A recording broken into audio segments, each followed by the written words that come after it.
নমস্কার বন্ধুরা, তোমাদের জানাই সবাইকে স্বাগত।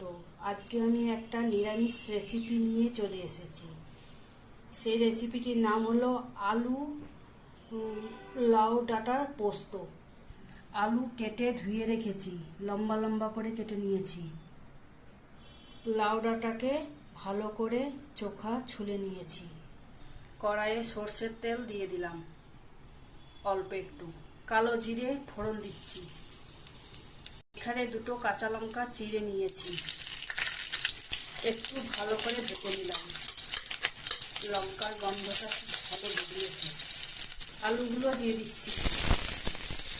1 চামচ মতন নুন দিয়ে দিলাম, পরে লাগলে আবার দেবো।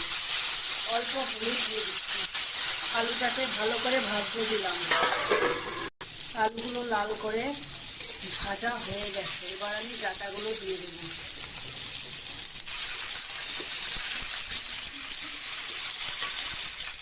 আলু আর লাউ ডাঁটা ভাজা হয়ে গেছে, এবার আমি জল ঢেলে দেব। এরপরে পোস্তটা শিলে বেটে নেব।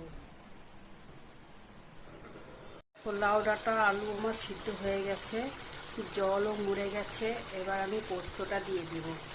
অনেকে ঝোল ঝোলও খেতে পারে, আর না হলে এরকম শুকনো করেও ভালো লাগবে খেতে। পোস্তর সাথে আমি দুটো কাঁচা লঙ্কা পেস্ট করে দিয়েছি। এখানে আমি অল্প একটু চিনি দিয়ে দিচ্ছি। অল্প একটু চিনি দিয়ে দেওয়ার কারণ হলো ডাঁটাটা কষ কষ ভাবটা লাগবে না। আর একটু নুন দিয়ে দিচ্ছি। আলু দিয়ে লাউ ডাঁটা পোস্ত আমার রেডি। একবার এইভাবে বানিয়ে দেখবেন, ভালো লাগবে।